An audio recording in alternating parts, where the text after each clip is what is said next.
Hello, hello, hello. Welcome back to Joe Daddy's Garage. It is Monday, May 27th, 2022. We're almost halfway through the year. Just a few more days and we're halfway through. So, if you're just checking out this stream, just want to see what's going on, we tend to talk about old cars, classic cars, stuff from the 50s, 60s, 70s, sometimes into the 80s, and I tend to focus on like Mustangs and Camaros and stuff like that. So if you're new to the stream, I welcome you to this. And if you're a previous viewer, follower, that I have several that are, I appreciate you being here. The way this works normally is we try to talk about something going on with the cars we're working on, whether it be a Mustang or a Camaro or a Chevelle or a '56 Bel Air. So if you have a question, I encourage you to ask. And if you have a subject, I also bring that up as well. If you have a good question and we can give a good answer, you get a bell. Just kind of a little reward system we have. Let me try that again. There we go. That's a better bell. I want to make sure everybody gets a good, solid whenever I operate it. So we finally got some rain. And it's been, I don't know how long since it actually was a good rain. We've had sporadic stuff here. Not too far from us, they had a torrential downpour that seemed to focus on maybe a few square miles. And that was it. Everywhere else was dry. And today, finally, at probably 4 o'clock or so, it started raining, and it still is a light rain at this minute. And it feels so good to have some of that rain come down and refresh the earth and cool down the temperatures. I was just checking before I started, and it looks like current temperature in Atlanta, 74. I don't know if you can see that or not. Probably not. 74 degrees. And they're still calling for rain the next few days. Temperatures tomorrow, tomorrow is a high of 81, then 84, 86, and it'll warm back up through the week. So thankful for the rain. It's always good to have that. Now it's just as bad to have too much rain, as we all know, but it's been quite the dry spell for us. So anyway, let's see who's here tonight and see if we can have a good chat going on. Right off the top, Terry Keithley, evening Barry, or evening everyone in Barry. Please hit the like and thumbs up for Barry. Thank you. Yes, thank you, Terry. Appreciate it. Jerry checking in from the Money Pit in Middle Tennessee. Sorry, I will not be able to make the live stream. Oh, well, okay. I'm glad you're here anyway, Jerry. I'll give you a bell for being here, for checking in, nonetheless. Steve Grimes, evening, folks. Hope everyone is having a good day. It's much better now that it's rained, I can say that. And Jerry commented again, thumbs up. The 66 will get the engine bay remake very soon. Pics to come. Cool. That's good news. That's good news. Robert checking in from Texas. I know you've been struggling with the heat. I hope you get some sort of break. I know anything is an improvement, I would hope. But maybe some of this rain that's going around will catch up with you and get you cooled down some as well. Glad you're here. Nandu, good evening all. Rick Stevenson, howdy everyone. Glad you're here. Charlie Seidelman, hi everyone. Crashlighter from Southern Indiana, good evening everyone. Be sure to hit the thumbs up button. Yes, by all means. Oh, looky here. Jeff Reynolds. Wow. Previous viewer. Yes, you are. I'll give you a couple bells. I haven't seen you on here in a while. I know the time change. Time zones are much different. And I don't remember. I know you're in the UK somewhere in that area. But I'm glad you're here. I don't know if you. I know in the past. Now, of course, that was on Thursdays. I think you had to go pick up your wife from work and make dinner or something along those lines. But I'm glad you're here. I'm glad you're here. Dave Conville, good evening, everyone. There's a Dave Bell. Shane checking in. Hello, all. Glad you're here. Jeff Reynolds, my subject is film night. Okay, well, maybe we can work that in. I'm not against talking about movies. Not at all.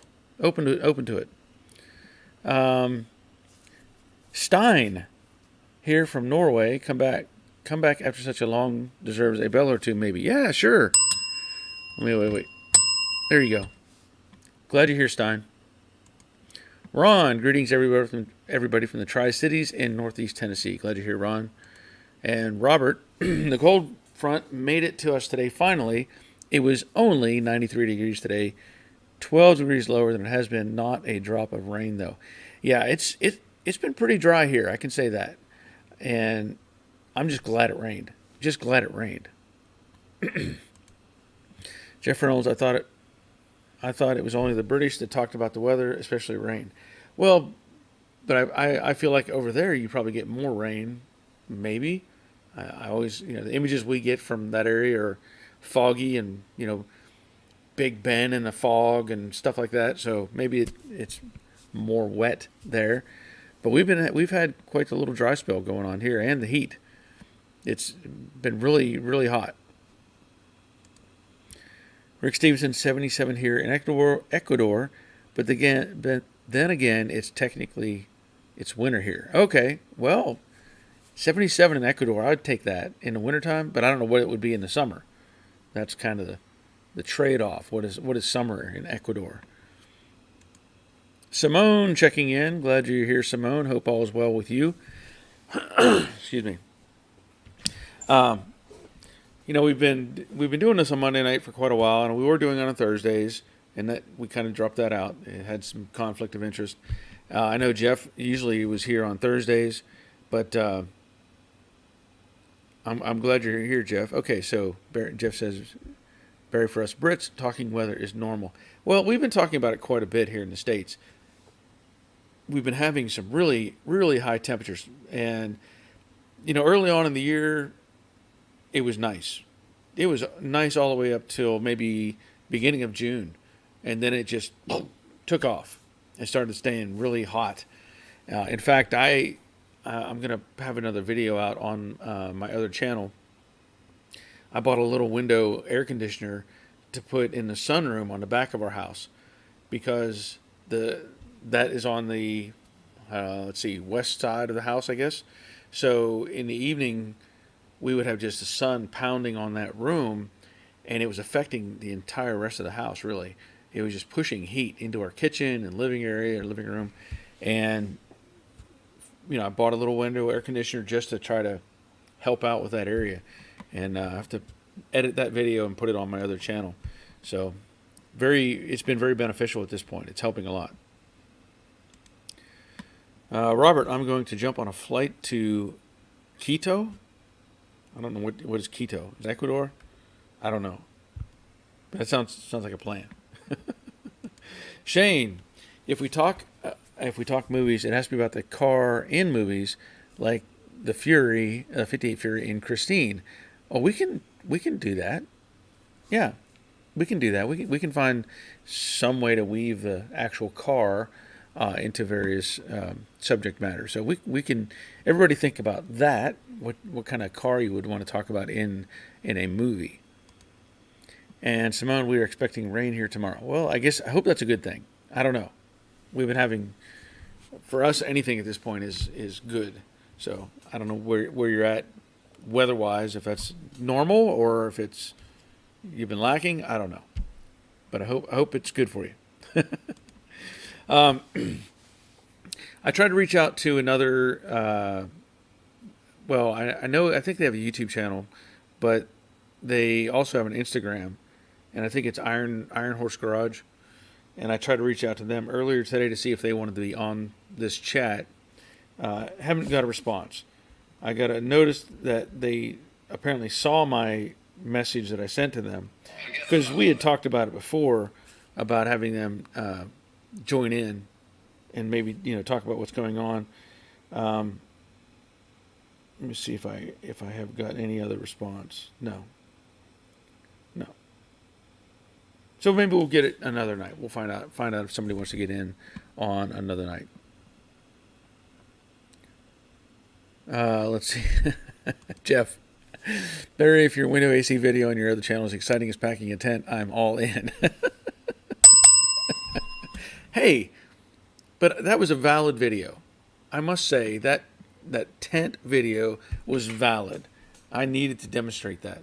I also, I wanted, when I made that video, the intent was to make the intent. You get it? To get it? I just, yeah. The intent was to make the video about packing the tent, but the secondary video was about editing. So if you didn't see that part, you have to go back and watch the rest of it, because I did the tent video and then how I made the tent video.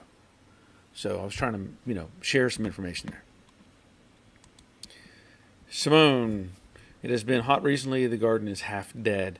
Yeah, we've been, we have some blueberry bushes outside, and it's been a struggle this year. I had a cage over the blueberry bushes, and it got destroyed in a windstorm. So I had to come up with something else to try to protect the bushes, because the deer will just eat everything. And I was late getting something put together. So sure enough, the deer ate a bunch of everything off the blueberry bushes. And with the lack of rain, they have not been really doing much. So hopefully it'll get caught up, and maybe we'll get some blueberries this year. I don't know. But yeah, it's rough on the plants when there's no water. That's for sure. Troy, good evening all. Sorry I'm late, but other duties called. I understand that. I'm glad you're here. Okay. So before we get into any kind of necessarily car movies or cars in movies or anything like that, I just wanted to tell you this car. If you see it, you see it behind me here. I did a little video short on YouTube as a kind of a teaser, I guess. And this is a car that we painted at the body shop. I really think it was 2006. That's where my mind is saying 2006. So if that's the case, it was 16 years ago that this car was painted, and it belongs to a friend of mine. And he has, as we all run into situations where we can't finish a job, whether it be lack of parts, maybe somebody doesn't send you the parts that you're asking for, trying to build something for somebody that's out of state, and you try to do all you can to get them to send you the parts that you need so that you can finish a project, and then you end up giving up on that project because those people are not doing their part in making it happen. Okay. Or in this case, he just wasn't motivated enough, I guess. He had the engine in it, he had the front end on it, and really all it needed was put the glass in it, put the interior in it, put the trim on it, and it just never happened. So he has changed his direction, let's say, in what he wants done. This is a standard front end on this car, full frame, and these cars had a box frame, which makes them pretty strong. But he wants to put a straight axle onto this car. It's up to him to make that decision. I've had a couple people respond and say I couldn't do that or wouldn't want to cut up that car. Well, I'm not cutting up the car. I'm cutting the frame. And the reality is, if I don't do it, he'll find somebody else to do it. So I might as well help him out and do it right and make sure everything's going to fit and look good. So that's going to be my next project here. The problem is I don't have the front frame section yet. I thought that I know he had ordered it, and when he contacted me last week, he said, hey, the car's ready to come over. And I thought, okay, bring it. So we made arrangements, got it over here, and he said, oh, by the way, the frame won't be in till next week, like this coming Friday. Well, that doesn't help. Now I have a car in my way. I can't push it. I'm not going to push it outside, or can't really move it around much. So I'm just going to have to kind of do other things in the meantime while I'm trying to get that, wait for those parts. But hopefully I get that stuff here. Now, the company that is making this front end is called Checkered Racing. And there's some pictures on their website. I'm going to contact them and just say, hey, I'm going to be making a video on doing an install. Is there something you want me to share or not share, or some information? Because I'm not doing it. They're not paying me to do this. The customer is. So if I find something I don't like, I will point that out. Just everybody knows that. If I don't like something, this is what I don't like and why. So hopefully I can reach out to them and maybe they'll give me some insight, or who knows what may happen. But I'm going to talk to them and see what happens. But it should be an interesting build. Troy, I've been getting a lot of blueberries for my bushes. They're really sweet this year. I have a net over mine. Yeah. Well, I had built a cage out of half-inch PVC, like plumbing pipe. I built a big rectangular cage and I put netting over it.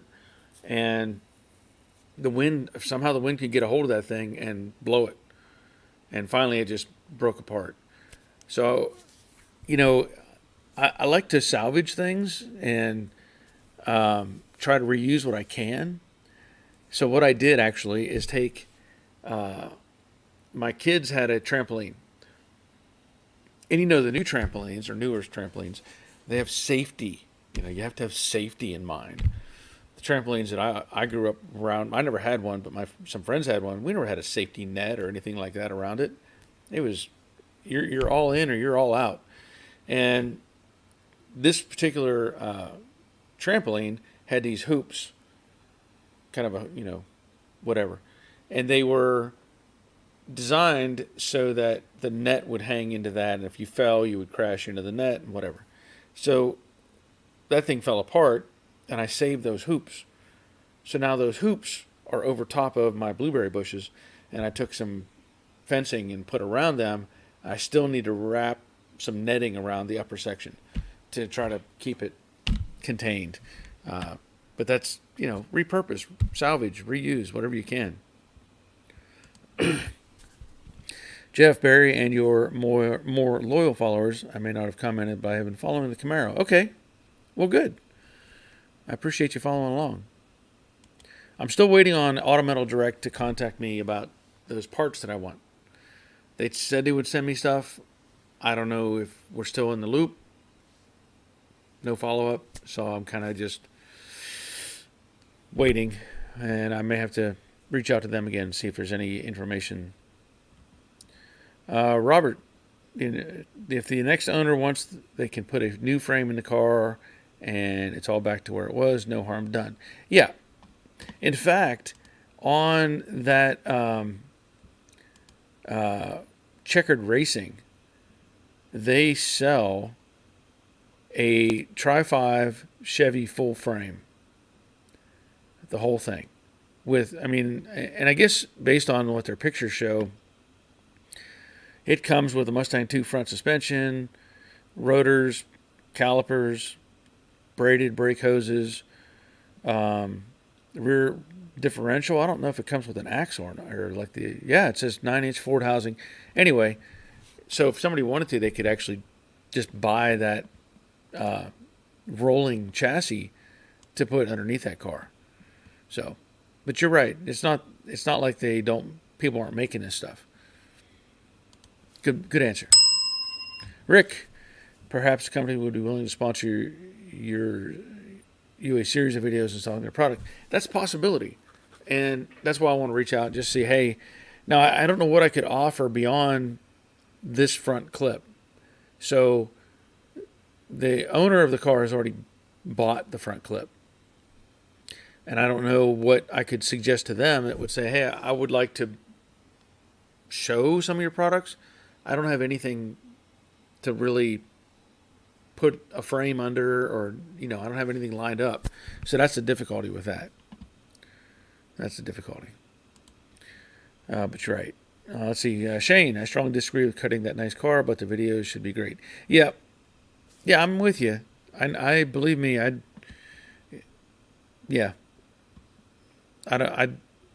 like I said, somebody else would do it if I didn't. So I might as well do it and do it right for him. Troy, I don't have a problem with deer, but the birds and raccoons also. Yeah. Yeah, the birds like to get in there and try to get those blueberries. You can't blame them. Simone, I finally planted some potatoes and I want to try and grow a plum tree. Yeah, plum trees are awesome if you can get it to grow. We had one here for a period of time after we moved in, but unfortunately, where the previous homeowner had planted that thing, it was in a bad spot, and I had to take it down. It was just not practical where they had it, and unfortunately, it's gone. And I've tried to grow other stuff like apple trees. I did have one apple tree that survived. Everything else, either the deer destroy, they love the little saplings, and they'll take their antlers and destroy it. So I kind of just gave up. Although I did have a hazelnut. I planted a hazelnut tree. I actually planted two of them, and the rabbits got a hold of ate all the leaves off of one of them or whatever. So I only have one left. I ended up buying a dog pen, a used dog pen from a friend of mine, like a 6. I don't know what the dimensions are, but it's one of those. It's pre-built, has a door on it and everything. He sold it to me for like $60, and I took it off, got it on my trailer, brought it home, stood it up over that tree. I don't have to worry about it anymore. Now, eventually, I'll take that cage away, but it's doing its purpose for what I need. Robert, the best place for a trampoline is in the neighbor's yard next to their pool. Lots of fun, and they are the ones to deal with the insurance company when it goes bad. I agree. Jessica is checking in. Glad you're here. Haven't seen you in a while. And do you need an 8-inch pumpkin? I can't say I need one. I don't know what's it in, and I think you're on the West Coast, right? Might be a bit of a haul to get it over this direction. The only thing that I was looking for at all was another 68 differential, like another 68, because the red 68, they had put a 4-lug rear end underneath that car from another 68 6-cylinder car, and I'm not going to be able to use that, obviously. So I had another housing here that was from a 65, and I put it in, but it's technically too narrow, and so I think too narrow. I think it's how it works. Anyway, maybe I don't remember, but I had put some wheels on it to roll it around, and I'm looking for another differential whole thing, put it from a 68 to put underneath of the red car. And I may put another 9-inch underneath it. I don't know yet. Robert, I'll take an 8-inch pecan pie, not a fan of pumpkin. Actually, I do like pumpkin, but I'll take pecan as well. Is it pecan or pecan? Depends where you're from, right? Because you say it right, it's pecan. You say it wrong, it's pecan. Just saying. So, I was going to mention too, the other day I'd taken out Jade and driven her to had a little car show at a church, and there wasn't very many cars there, but the car got a lot of interest. There was a lot of people checking it out and asking questions, and I like those kind of situations because a lot of the people who may be at a church or something like that, they may not be familiar with the cars. So if you go to a regular cruise-in or kind of thing, most of the people there are probably familiar with or can identify what you're driving. Like, they know the difference between a 65 and a 68 Mustang. But in these other environments, people that don't know, I like that because it gives me a chance to share information. So I had some people looking at the car, and they went, this guy that was older than me, he and his wife were looking at it, and he ran over and he looked at the taillight. If you probably, I don't know how many of you know, or if most of you know or not, but when they made the taillights on these cars, there's a year on them. So I know as a growing up at my dad's junkyard, sort of a junkyard story, maybe.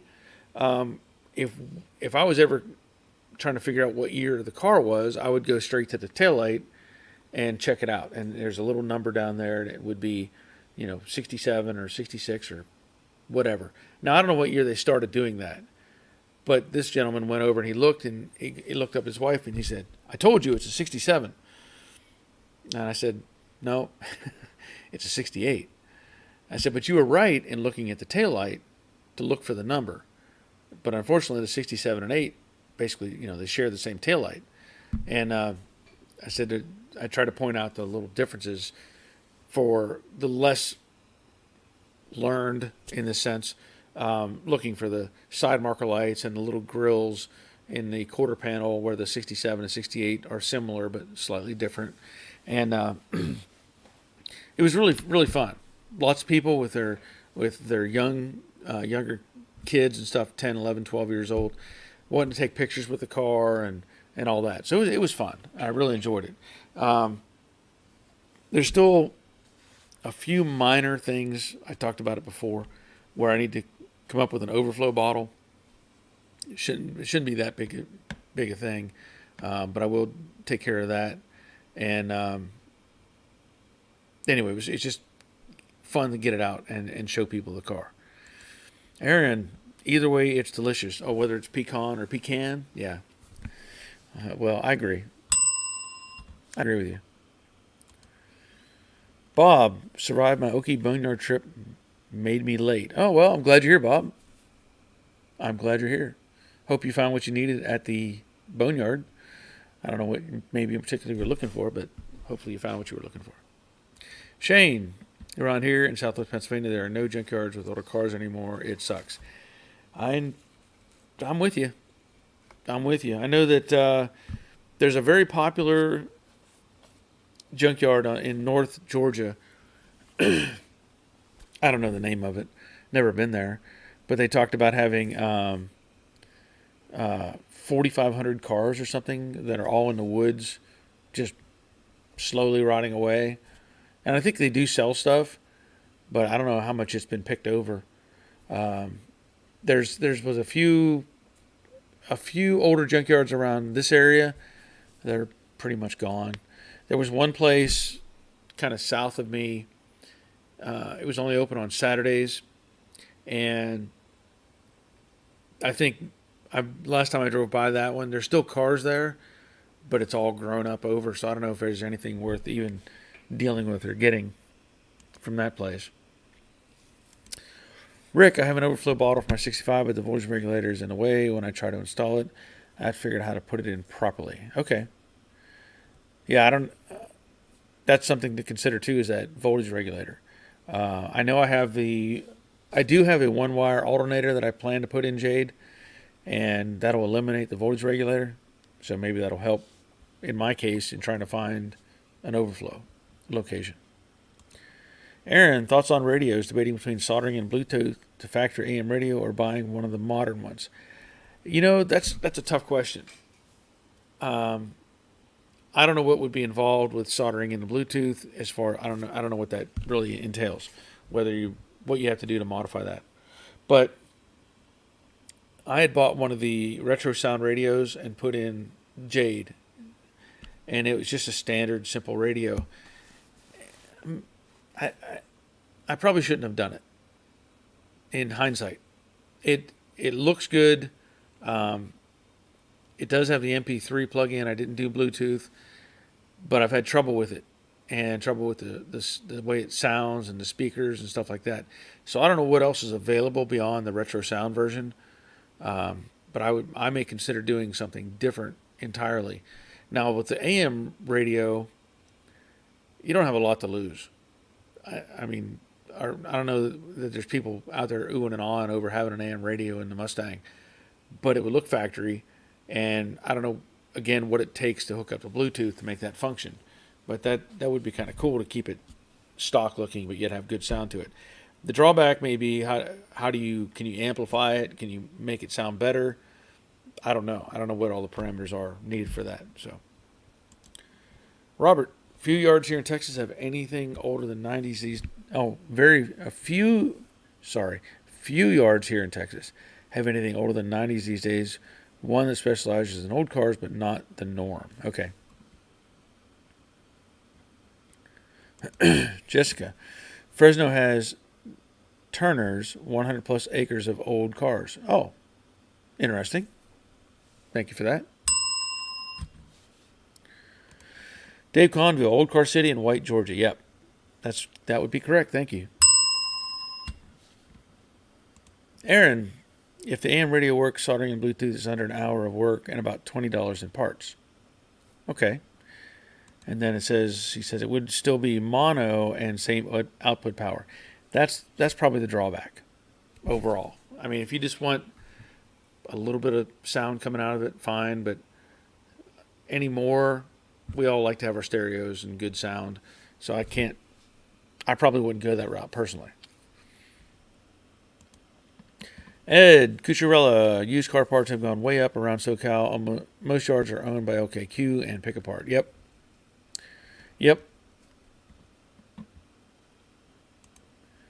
Rick, there are companies out there that will take your old AM radio, and convert it using new technology. Okay. Yeah, I didn't even have a radio to play with in Jade, so that's why I went with that retro sound. And it could just be, as I've said before, it could just be that the radio that I have, maybe there's something wrong with it. I know that it feels like 9 times out of 10, I do something with electronics or electrical stuff, and I will have a problem, and I troubleshoot everything down. The wiring is correct. This is correct. And finally I go, well, maybe it's a component. And I swap out the component, and look, hey, it works. That's the thing that irritates me about electrical stuff, is you can wire everything right, but if it's the component, even if it's a brand new one, I've run into that particularly with the solenoids. I had put a solenoid on Jade, and it was doing that old trick where you would crank the key, and it would just keep on spooling up. You had to go out and pull the battery terminal off. And finally, I went to Napa, and I bought a Napa solenoid. I haven't had a problem since. So there's always that electrical thing that can get to you, or get you. Donnie Williams, I'm from Fresno. Glad you're here, Donnie. Hope all is well with you. And Jessica says, hi, neighbor. So there you go. Got several people out there from Fresno. Cool. Okay. So we know about the 56 Chevy and what's going on with it. Let's see. Aaron says, yeah, sometimes new for electronics is short for never ever works. That's I've run into it too many times. Troy, that's good information, Rick. I have the original AM radio, but it doesn't work. Converting it may be an option. So there you go. We got some information shared. Jessica, just because it's new doesn't mean it's good. That is correct. And Christopher, I just got my full floor and trunk pan for the 66 Fastback I'm gathering parts for. I also have a firewall, both cowls, and seat riser pan, waiting for the interior quarter frames to show up. Okay. That sounds awesome. That's one thing I did want to mention as well. I've noticed that we're starting to see availability of sheet metal stuff. So I went to CJ Pony and I was looking at various side pieces, for the eventual fastback conversion. What I found was, and I was talking to Robert about it, they show you a complete side for one price, and the opposite side is another price. They're not the same. Like one side is $1,800, and the other side's like $1,500 or something. I don't know why, but then they also have the exploded view. Like you can buy all of the individual pieces that make up the side of the car, and the price is $300-400 less if you buy it that way. The difficulty is jigging that up. I've thought about it. I was like, I could save some money, just weld it together myself, but I don't have a template. And I know that in doing the fastback conversion, I would much rather have the whole side of the car and just hopefully plug and play, right? Put it on and be done with it. But then I thought, well, what if I removed a piece at a time? Like started with the A pillar, took that out, put the new piece in, got up the windshield frame, work your way back in sections. Could you fabricate the pieces together to make up the side? So I don't know if anybody's tried that or not, and I'm not sure if I want to try that. Part of me actually wants to buy a whole side of a car and all the loose pieces separately and kind of make my own jig just to see how well I could pull it off.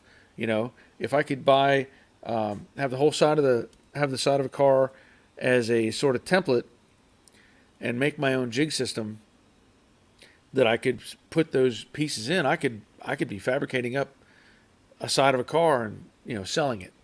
Now, what's the return on that? I don't know, because I really couldn't make it like compete with, let's say, Dynacorn, who makes the parts, right, or whoever makes them. So just some of those thoughts that I ended up putting in my head. Robert, it's always a strange, obscure item that fails for me. Yeah, seems that way.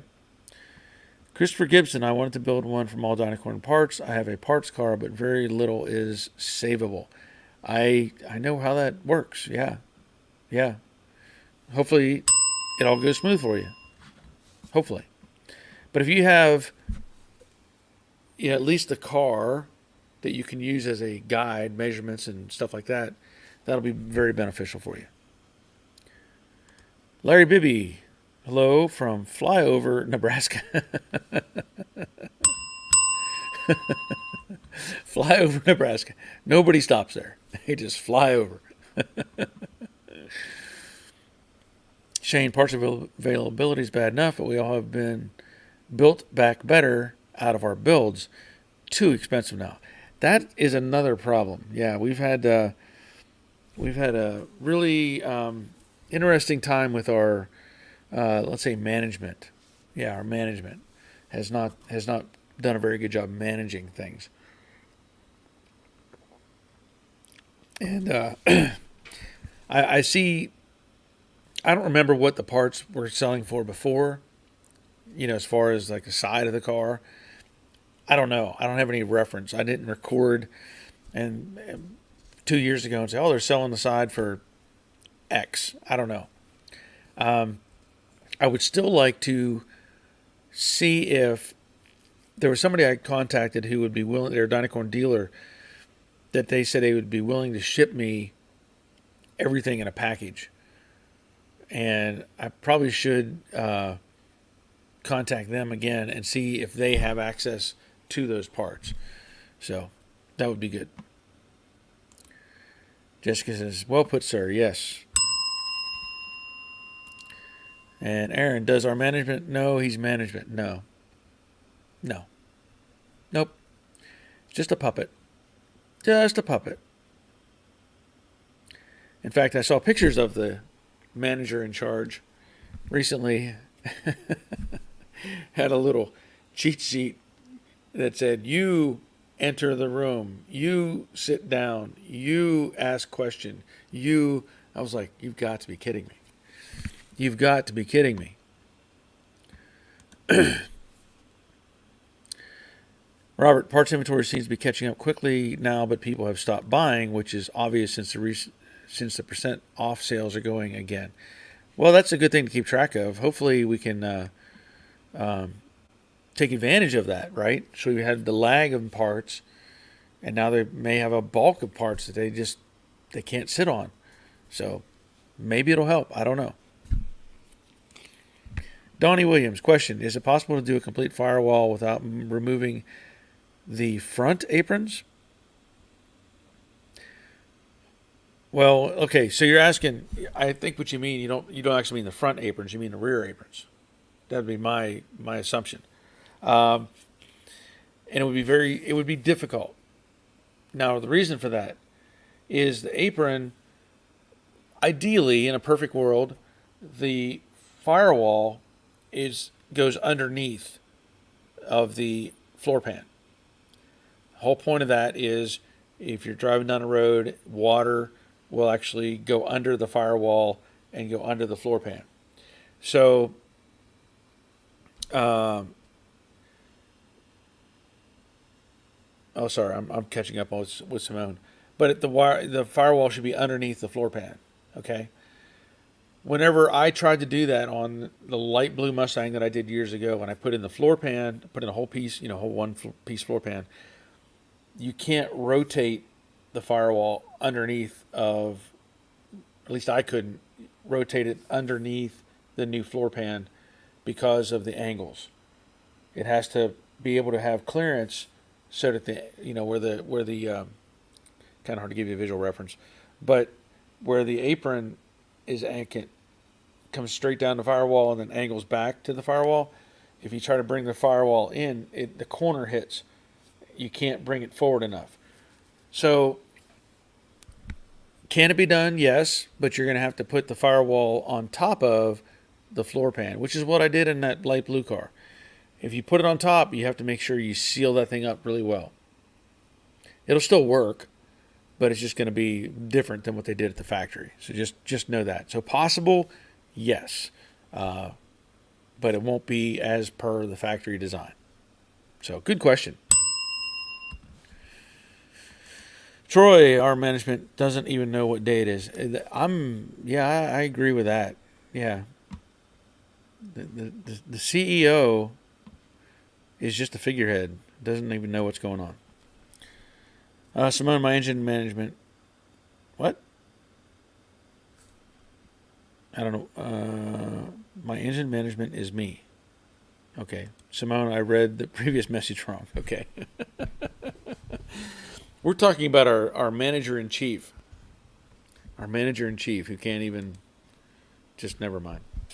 Never mind. It's all downhill. It's all downhill from there.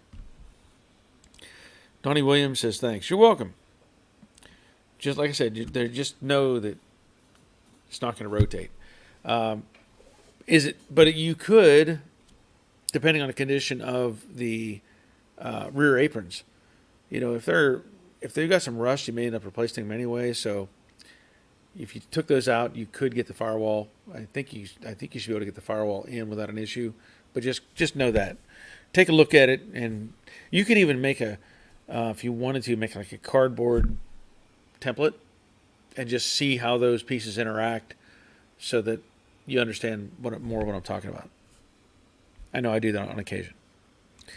Simone says, sorry, a little sleepy here. Yeah, I know it's late for you. I'm glad you're here, though. And I'm glad you're here. Okay, so I was talking about working on the... Cool Store 187 is checking in. All right, glad you're here. So we were talking previously, about the work to do on this car. And just to let you in on a little... The owner of the car, I know he told me his wife is fighting cancer. And that's hopefully that drives him to get the car together. He did have the engine and transmission in, I know that much.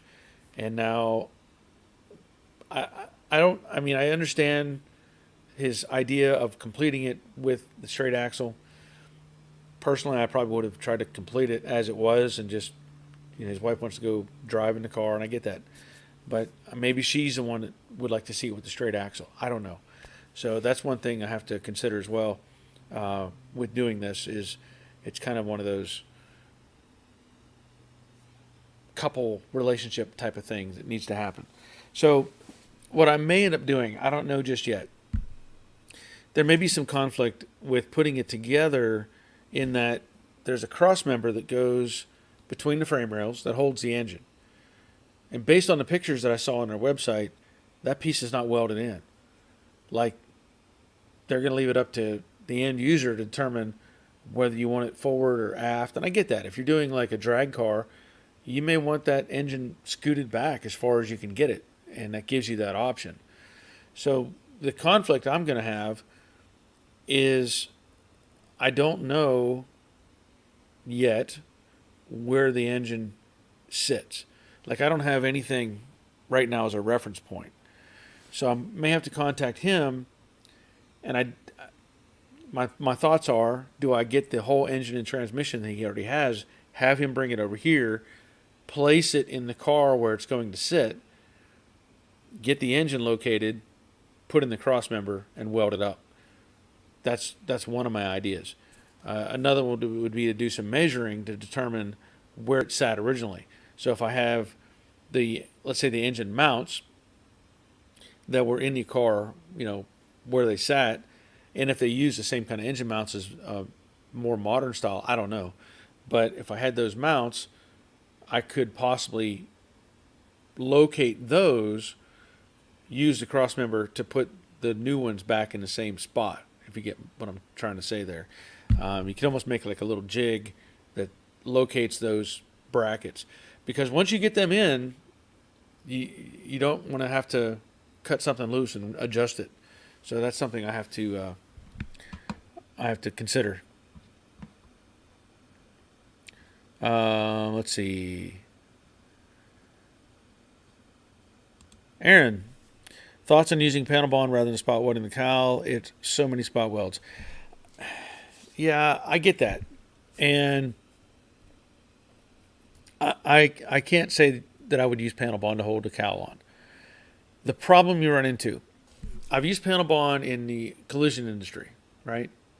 And so, like, I will probably use panel bond on parts of the Camaro when I put it together.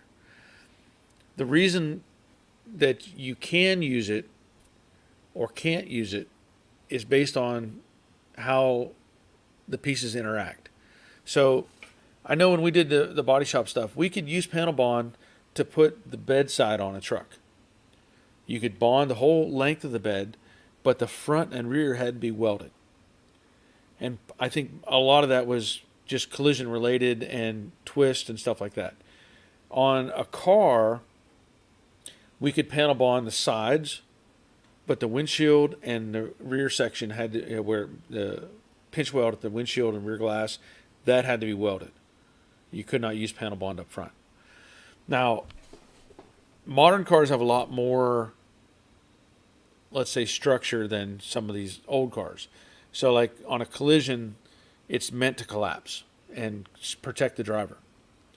On these old cars, the Mustang in particular, anything that has a unibody from that time period, there's so many, all those spot welds is what gives it the strength. So my fear is if you were to use panel bond and if you have any kind of twisting or torque on the body, it could be a simple just daily driver hitting potholes and stuff, just whatever. There's a very good chance that cowl is going to pop loose. So I would not use panel bond on a cowl. I would weld that thing in just like it was. In fact, there's probably no place that I could point to and say I would use panel bond other than where the rain gutter and the roof meet. I would probably consider it on that length. But otherwise, everything else has to interact with everything else. So just think of it that way. Good question, though. Robert, the cowl is structural on the Mustang, which is why it has so many spot welds. There you go. And Robert, too bad Summit doesn't rent out those foam engines and transmissions for mock-ups. That is a valid point. When I was at SEMA a few years ago, I talked with somebody who sold those things, but I'm not going to buy one just for this situation, but that would be ideal. That would be ideal. There's a guy that makes these engines. That would be ideal. You're right. But I don't have access, so still get a bell for the idea. Shane, do you know what engine he's running in that Chevy? Just curious. It's just a 350. Just a standard small block 350. I don't know what the specs are on it, And I think I don't know if it's a manual shift or not. I can't remember now. There's no pedals in it, but there is a long. It may be an automatic with a floor shift because there's a long slit in the floor. That's what he's putting in.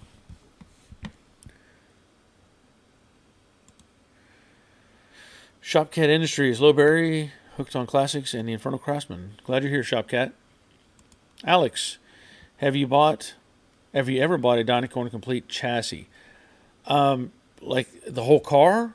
Is that what you're talking about, or are you talking about the whole floor pan? Because I've put in several of the complete one piece floors. I have done that, but I've not bought an entire car. Uh, I do know I've talked to people directly who have bought a Dynacorn body, and they were very disappointed. And this was like a real body shop who does restoration work. They had bought a Dynacorn body in an effort to skip ahead and not have all the work, right? And what they found out was the body panels, nothing lined up. They could not get the doors to line up. They ended up having to cut quite a few welds loose and reposition everything and get it back together. But yeah, so if you're talking about, oh well, let's see, you're talking about building a whole car. Yeah. Have you not seen my videos? Have you not seen my videos? I did like that whole 66 convertible. If you haven't seen it yet, go back and look up Brooklyn Pony. Go look up Brooklyn Pony. There's a whole video series of me putting together a 66 convertible from basically all new parts. So yeah, I have done that.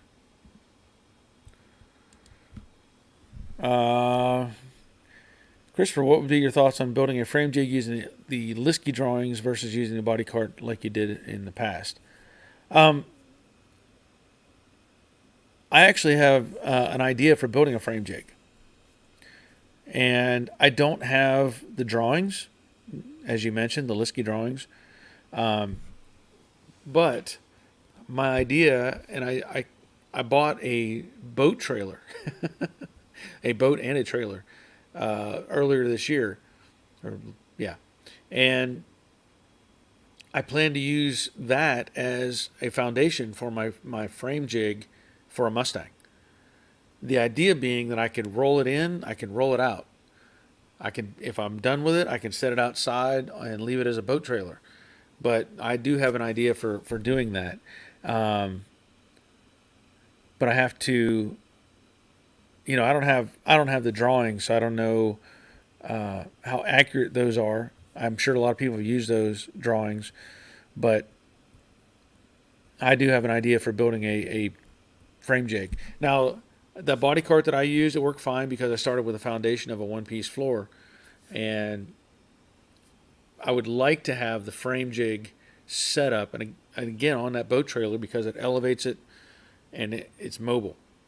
So that I do have plans for that. I just haven't gotten that far yet.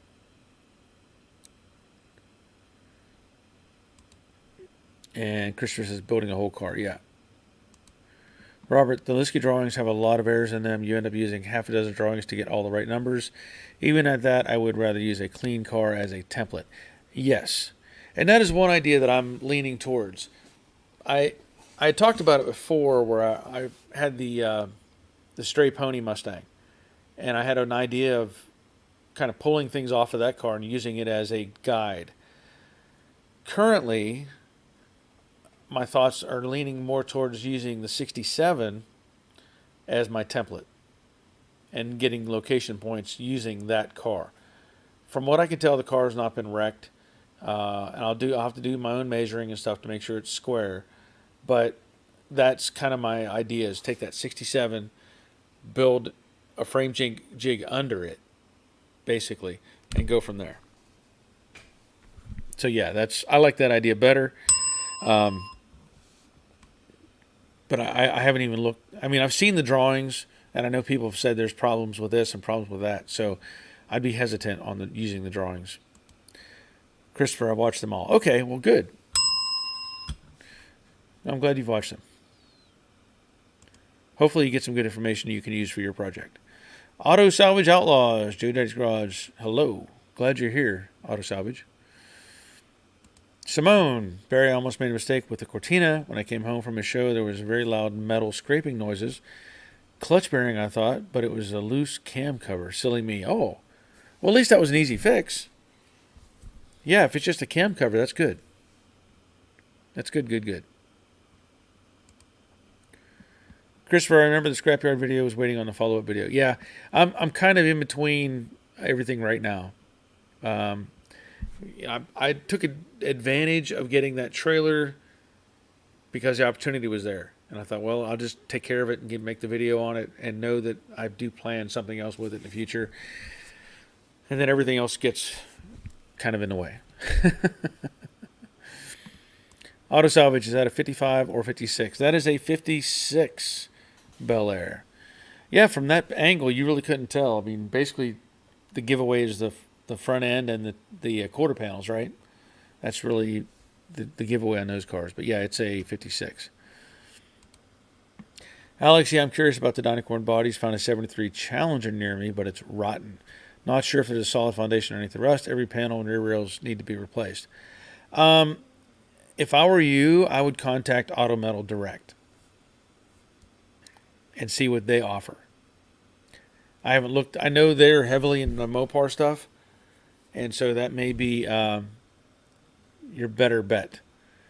Because my experience that I've had with AMD has been much better than any other sheet metal manufacturer. Hopefully their standards are still up where they were in the past, but check with them and see what they offer up. And Simone and Alex, it's a dream car, but I don't know if the project is too big. Yeah, well, like I said, I think what's the I can't remember the name of the TV show where all they work on is Mopars, and they'll save anything. It's like they have a partial VIN number, they can build a car around it. You know, the parts are out there. So, let's see. Shopcat's talking to Auto Salvage. Shane, use the BP as a template. At least you'd get some use out of it. Yeah, no. I wish I knew what was going on. I really do. The car is still in the neighborhood. It's still in the neighborhood, and who knows? I don't know if he's thinking there's going to be some miracle, and it's going to get put together by itself and finished up, but it ain't happening here. Ain't happening. That bridge burned and fell apart and collapsed, and there's no recovery from that one. So yeah. Troy, don't forget to hit the thumbs up. Yeah, definitely hit that thumbs up. Auto Salvage and Shopcat are talking a little bit there. Let's see. Auto Salvage, right? Love the 56 better than the 55 and 57. Yeah, I like the 55 and 6 myself more than the 57. And I do like the 55s. I do, but I also like the way the quarter panel sweeps back on the 56. I think it's much sharper looking, having that flow. So there are subtle differences, but I like the 55 and 6. Let's see, Brian. Good afternoon, all. Too outdated, so hanging out till this evening when it cools down. Yep, I don't blame you at all there. Simone, I love the color on the Bel Air gunmetal. I think so. I don't remember what the color. We painted this at our body shop, and I don't remember what that's from. I really don't. But it is a gunmetal gray. But I couldn't tell you the paint code. I don't remember any of that. Christopher Gibson, Graveyard Cars. Yes, that is correct. And Crash Rider also says Graveyard. Yes. Yeah, and I will give them credit. I like what they do on that show. I don't like that they get trying to be funny and get off in these weird tangents. I'd rather they talk more about the cars. I like the little sections where they give you a history or some obscure information about those cars or little trivia things. But when they start doing some weird stuff and going off, it's like, no, get back into the garage and show me what you're working on. So, but yeah, I do like what they're doing though. They do some amazing work. That is for sure some amazing work. Auto Salvage, there's a company now building Chevy truck bodies seen on video on the Power Tour. Yeah, It's Auto Metal Direct. They're building square bodies. You can buy a complete square body from Auto Metal Direct. You just need your own frame.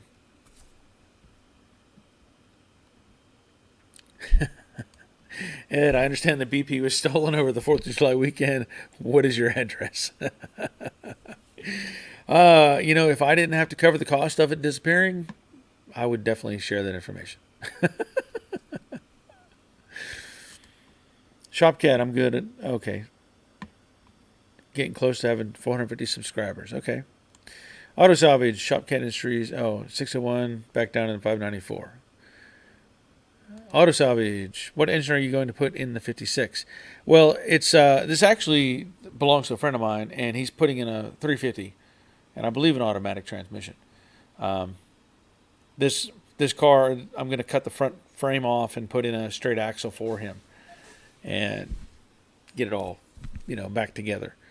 And I may end up, I don't know yet, I may actually try to help him put this car together. He's probably in his, I'm guessing, late 60s. And I don't know if it's just a little overwhelming for him or what. But I don't know. I have to consider the idea of going over to his place and saying, hey, let's put something together. Get some progress on this car so it can help him out.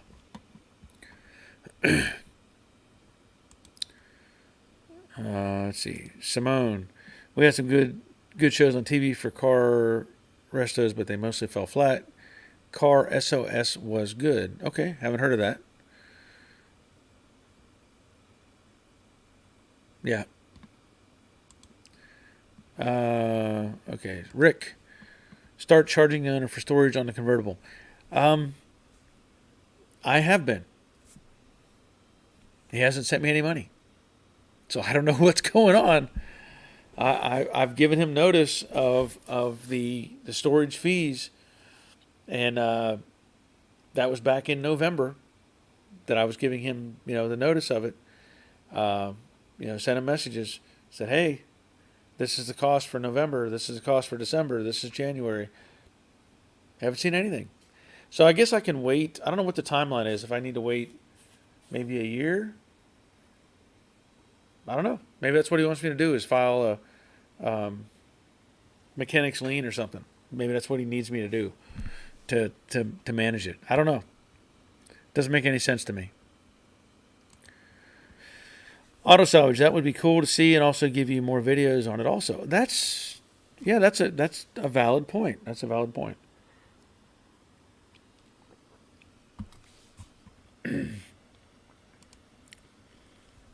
Simone says Hooked on Classics Wheel of Dealers was good, but Mike is really annoying. I watched that show a little bit, and it's of course it's not the same here like in the States, the way we approach things and do things, but it was fun to watch. Auto Salvage Outlaw says a year. Well, it's it may end up being a year, and I could just push. I don't know. Just frustrating. I just don't want the car here.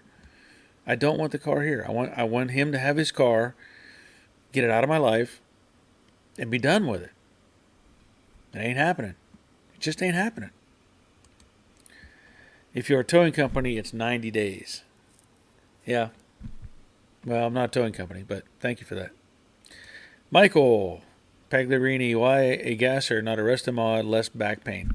He's like I said, he's in his probably mid-late 60s.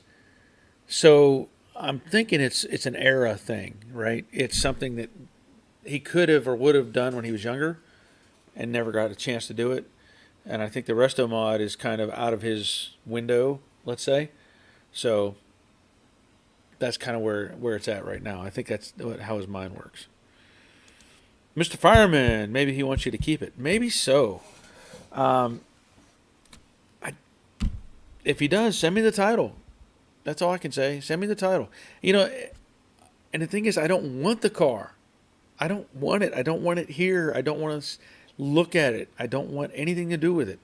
um, it's such a bad taste that it doesn't matter if somebody wanted to pay me X. The number to pay me to finish that car now is here, as opposed to where it was before. Way up there. Way up there. Rick, Wheeler Dealer stopped being good when Ed left. Also, they never should have moved that show to America. It was better where it started out. Yeah, I haven't kept up with it. I didn't even know it came. I didn't know it came to the States. Auto Salvage Outlaws is laughing, and Miss Fireman says yes. Yep. Bob, BP have a legal title? I assume it does. It's from New York, so I assume it's got a title. But I don't know. Car Guy Troy, I liked Rust Valley Restorations. Guess he sold everything. Yeah, I haven't. I don't know. We even know what that is. Simone, hooked on. Let's see. I have thought of a movie car. Okay. Well, you got to tell us what it is. We can't do charades. Robert, since BP is all new, I can register it as a reproduction and get a new VIN for it. Yeah. It wouldn't take much.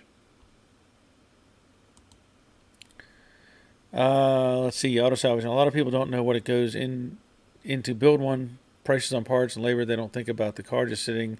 They think they pay us or pay you for parts and don't think about the rest. That is very accurate. That is very, very accurate.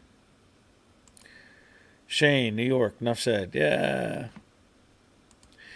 Terry, maybe he died and nobody knew you were working on it. No, everybody knew that I was working on this car. All his family and everything, I guess, were keeping up with the progress. So they know. They know the status of it. Ed, just need you and your wife to go out to lunch on the 4th. My treat, and I'll be taken care of. Yeah. Okay, Simone. The car from the movie The Car, 1977 James Brolin film. Yes. Now, if I remember, that was like a Lincoln or something. Isn't that what that one was? A big Lincoln with, I think, did George Barris do all that custom stuff to it? I think I can't remember for sure. Robert, maybe I need to make another trip out there. Yeah, maybe so. I could put out, what is that? What's that website? Bring a trailer? Auto Salvage saying hi to Shane. Jessica, I know that overhauling the show did not want my dad's help because he did not have parts to give them for free, only years of experience. That's interesting. And I'm not surprised at all. That show was cool. I don't know if there was much follow-up on any of those cars as far as how well they did down the road, because they built those supposedly a week with 50, 60 guys on it, 24/7, killing it. Kind of makes you think, what was that show? Oh, Pimp My Ride. Anybody remember that show? What a joke that was. They had that custom car shop out in California, and they'd bring in a Honda Civic and put a popcorn maker and a TV in the back or something. Just ridiculous junk that they would put together. That was just horrible. It was only entertaining to see just how bad they would butcher something up and then make it sound like it was this big deal. Auto salvage, and a lot of people think it takes a week to redo one. That's not the case. No, that is definitely not the case. And I had a conversation with somebody recently about doing work like that. They talked about a car they had seen done or something, and they said, yeah, they did a whole paint job in a week or whatever. And I was like, well, how bad was the car? Well, it had rust here, rust there, and all this other stuff. And they basically just covered it all with Bondo, like they did, to turn a car and get rid of it. Covered it all with Bondo, made it look pretty for the spray paint, sent it out the door. And they're like, why can't you do a car that quick? And I'm like, I don't do that kind of work. It doesn't happen. I don't have that kind of mindset. I want things to be right, and I just can't. I just can't make myself do that kind of work. Let's see. Mr. Fireman, how did you get into car restoration? That's a good question. I'll give you a bell for that. I've mentioned it before. My dad had a junkyard growing up, and so me and my brother spent a lot of time in the junkyard, working on all kinds of stuff. My dad he drove stock cars, so we in the '60s he raced Studebakers, and he kept buying more cars to keep his flow of parts coming in, and that's how the junkyard came about. And so from there, as I was growing up, we would have probably any time 1,000 cars up in the junkyard. Everything from the '50s, '60s, some stuff from the '40s, definitely old stuff. And every so often, my dad would call in the crusher, and I hated it. I just hated it. It was cool for me. It was like cool to watch these cars being crushed, but I hated it because these cars were, growing up, they were part of my life. I remember looking at a car and just enjoying the look of the car and being around those cars. And whenever someone was gone or destroyed, it was like, this just sucks. So over the course of my life, as a teenager in particular, I would see these cars get destroyed, and I always thought, well, why don't we try to save these? Why not try to rebuild this stuff? And it was never on the agenda. It was always about selling parts and getting rid of stuff or whatever. So I think part of me has always had a longing for the idea of rebuilding cars and putting them back together rather than scrapping them. And that's why I may go to extremes at a point where putting something together, most people go, oh, you should just scrap it. It's gone. But I look at it as, well, there's potential there. There's something still there that's part of that car. And so that's kind of where I've leaned onto that, is the idea of trying to save at least one car. If I can do it, great. And I have a hard time doing, I prefer the restoration side of thing more than the customization type of stuff. Even though I know I'm customizing this frame, I'm not taking the body and chopping the top. I can do that sort of work, but I just don't necessarily like it that much. But there's a lot of things you can do to a car, but the body is still going to be the body. It's not going to change. You can swap that over to another frame or whatever. But that's kind of how I got into it. And eventually, I was in the military. Came out of the military, went to A&P school for aircraft maintenance. I did sheet metal work on aircraft, and also as a side gig, got into doing restoration and collision work and, all that sort of thing. So that's where my mind is. I love rebuilding this stuff. Good question though. Thank you. Jessica, a week, then the unveil after that years of taking it apart to fix it right. Yeah, I get you. I'm talking about the quick builds on that they do. Simone says 71 Lincoln Continental Mark III. Okay. Yeah, I forget who did all the custom work to that car. I thought it was George Barris, but I don't remember. Christopher, what's your favorite air sanders? I've been looking into the Dynabraids, but are they worth the money? What did you guys use in the shop? I'd have to think about that. We had used, it might have been Dynabraid. Dynabraid. I can't remember the names anymore. They were, it was name brand stuff is what we were using in the shop. But I will say, I can grab this. I think I can get this out of my toolbox. What I have been using recently is that, well, where did I put it? I might have it in my other toolbox.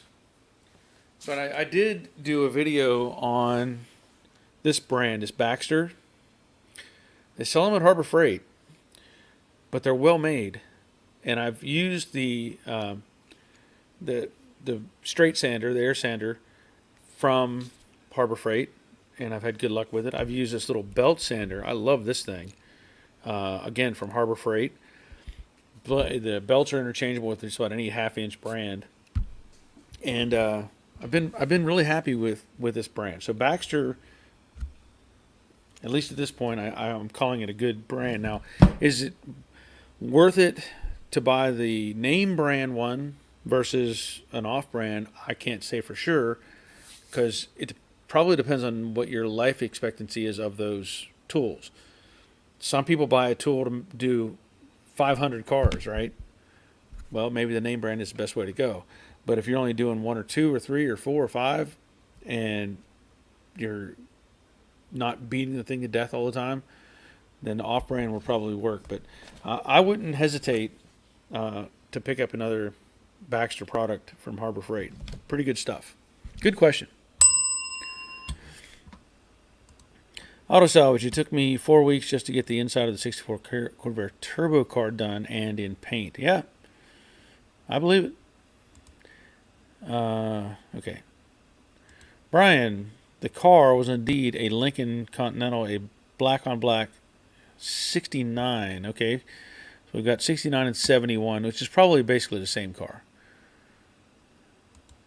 Robert, I have Norton sander that I like, but I also have an import one branded Craftsman that works well. The Harbor Freight Baxter sander is a good bang for the buck. So there you go. Shane, I always cringed when destroyed all the 69 Chargers on Dukes of Hazzard. Why? Well, at the time, they were just another car. They weren't really thinking about, potential value of those down the road, but just like everything else, it was just another car. Now, of course, we know everybody wants them. Simone says that she would love a replica of the car. That would be a big car too. Those are big cars. Michael, I just updated my labor rate from 90 to 110 per hour. Made me a new sign. If you try to fix it yourself, it's 150. If you try to help, it's 175. And you tell me how to fix it, 250. I like it. Yeah. Yeah, I mean, and the thing is, this is another situation. I help out my friends with maintenance on their cars. Whether it's a brake job or a basic tune-up or replacing a hub or wheel bearing or putting on brakes. A lot of those people that I do that work for that you've seen in my videos, they're actually friends of mine, and they trust me in what I do. So I do oil changes. Probably have 10 or so different people I do oil changes for. And if I can get a discount on oil and get a discount at all on an oil filter or anything like that, I generally just pass that on to them. I don't try to make any, real big profit off of doing oil changes. But the reality is the cost of oil is going up. The cost of filters is going up. The cost of this and that and the other. And so whenever you start thinking about your labor rate, as you discussed there, labor rate is relatable to the parts. So if you're going to be having to buy stuff for yourself, your family, or whatever, it's understood that you're going to be paying more for your end, for the products you want. And so you have to cover those costs as well. And so that makes perfect sense to me. I'm good with that. Auto Salvage says, Michael, I need that sign. Yeah. I know I have another one. I have a sign like that up here somewhere. Yeah, it's over there on the backside.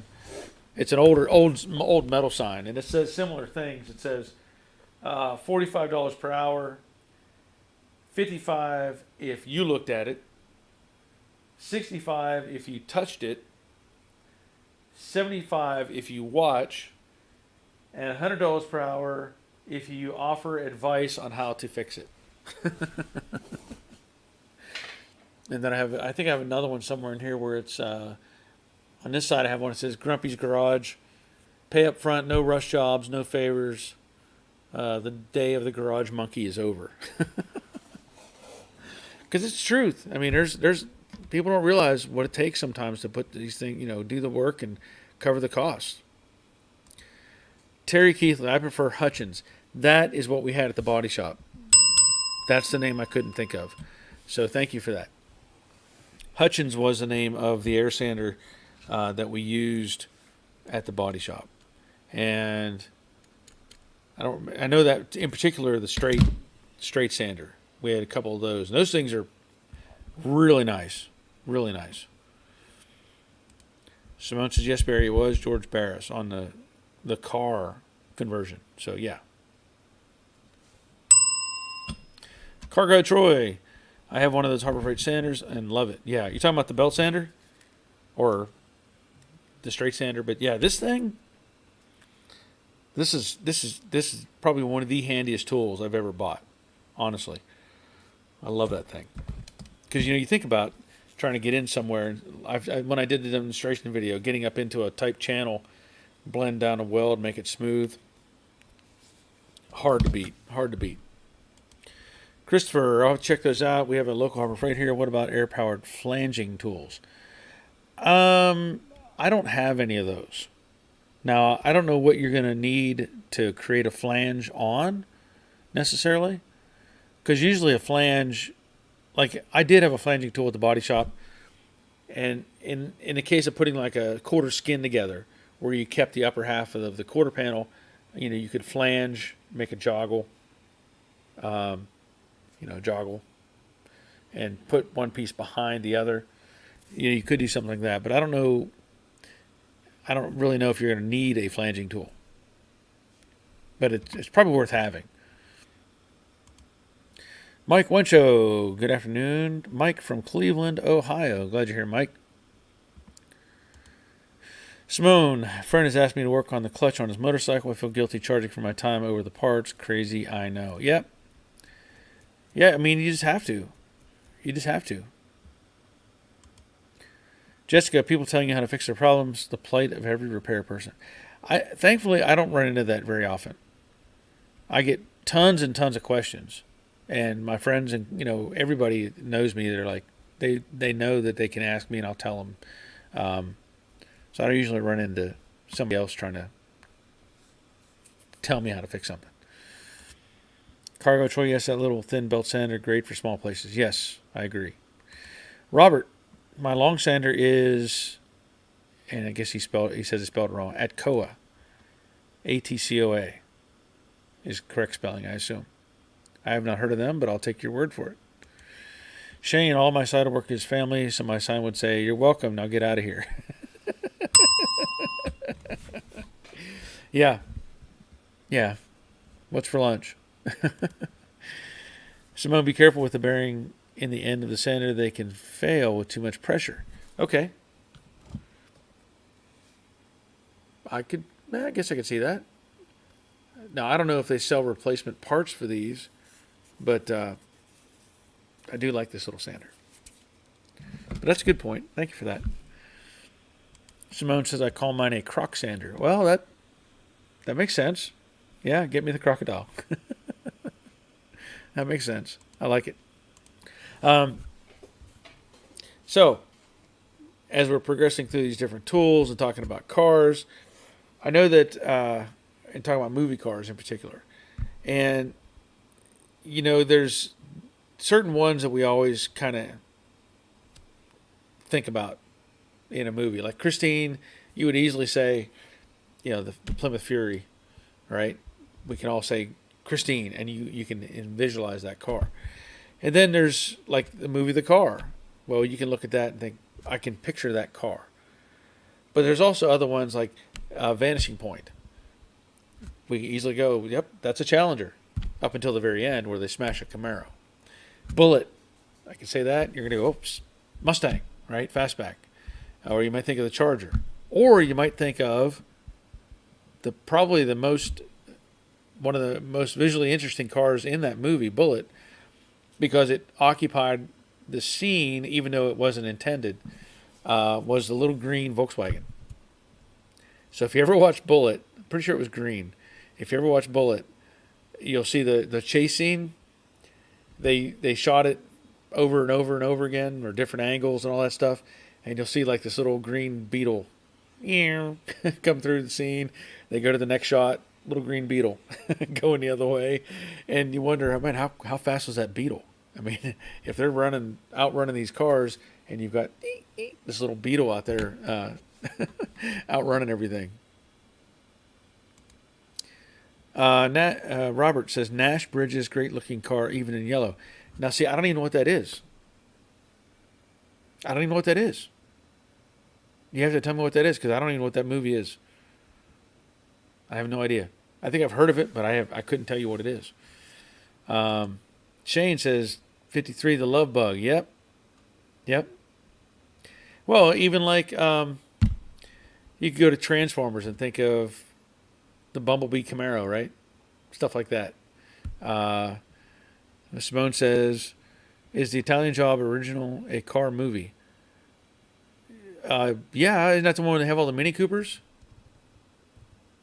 Is that what they did with all the Mini Coopers? I think it's what that was, right? Or is that a remake? I don't know if I've seen the original Italian Job, but I think it has one of the best car chase movies filmed, if I remember correctly. Robert, the TV show with Don Johnson, 71 Hemikuda. I have never seen that show. Never, ever seen that show. So I wouldn't even know it. But now maybe I'd look it up because I've never seen it. Brian, one of my favorite was the car in Dirty Mary and Crazy Larry. Yes. And that was, I don't know if that was a Charger or a Super Bee.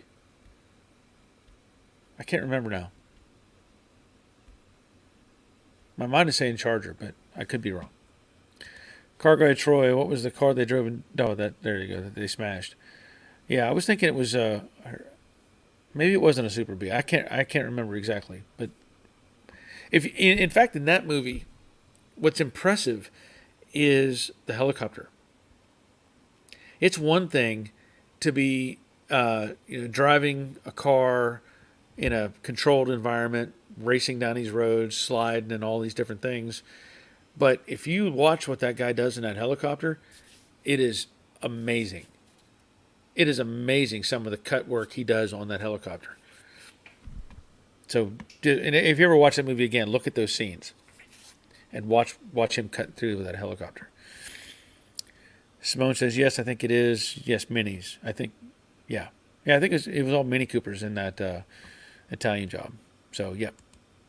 Jessica, or Knight Rider. Yes, we can all identify Knight Rider pretty quick. Dave Britton checking in. Hi, Dave. Glad you're here. Brian B says, Canary Yellow Charger. I've never seen Nash Bridges. I have never. So I don't know. I guess I'll have to look it up. Simone, the Duel, absolute classic. Yes, Jeff Reynolds brought that up about the movie The Duel. And I had never seen it. I looked it up. It was on YouTube. I watched it on YouTube. The acting was terrible, but I get them. It was a cool movie. Dave Britton says 69 Dodge Charger. Talking about in Dirty Mary and Crazy Larry. Okay. Christopher Gibson, Back to the Future. Yes, hey, you know what? Here's something else. We've all seen the first Back to the Future, right? Probably all three of them. I guess there was three. The other day, Back to the Future Part 3 came on. And I turned it on just to watch it because I haven't seen it in a long time. And I know there's a train involved and all this stuff. And I was trying to understand how it worked. Because we know in the first one they made the car, right? They went to the past, and then they took the car and went back to the future, and then they went to the future, and then back to the present or whatever. And I'm watching Back to the Future Part 3, and Marty just shows up. Like after the car left in the Part 1, I don't know. But Marty just shows up and says, I'm back. It's like, well, wait a minute, where's the car? How did he get there? And then they talk about how they had to go back to a mining cave and pull the car out of a mine that Doc in 1885 had put it in this mine and left these instructions and blah, blah, blah. And so they get the car out and go from 1955. They go back to 1885. Well, we always see the replica of the first Back to the Future car. But I wanted somebody to make the replica of the 1955 back to 1885. I want to see somebody make a replica of that car. Because it had white wall tires on it. It had a bunch of vacuum tubes up on the hood. Why do we never see that one? We always see the other one with all the crazy tubes and all that stuff on it. Why don't we see the other one? We need to see somebody do that and remake that car. Doyle Walker says duel with Dennis Weaver. Yes, that's correct. Yep. Wasn't he like a sheriff in a TV series too, Dennis Weaver? Some sort of TV cop or something. Jessica, Repo Man, I think had a 64 Chevelle. That sounds about right. And the catch line from that is a little Christmas tree. And he says to Emilio Estevez, you'll see, you'll find one in every car. You'll see. That was a crazy movie too. That was a crazy movie. Robert used to see the Ferrari 308 from Magnum PI running around Oahu pretty often back then. Okay. And what was the other one? You said it earlier. The guy from Nash Bridges. What was...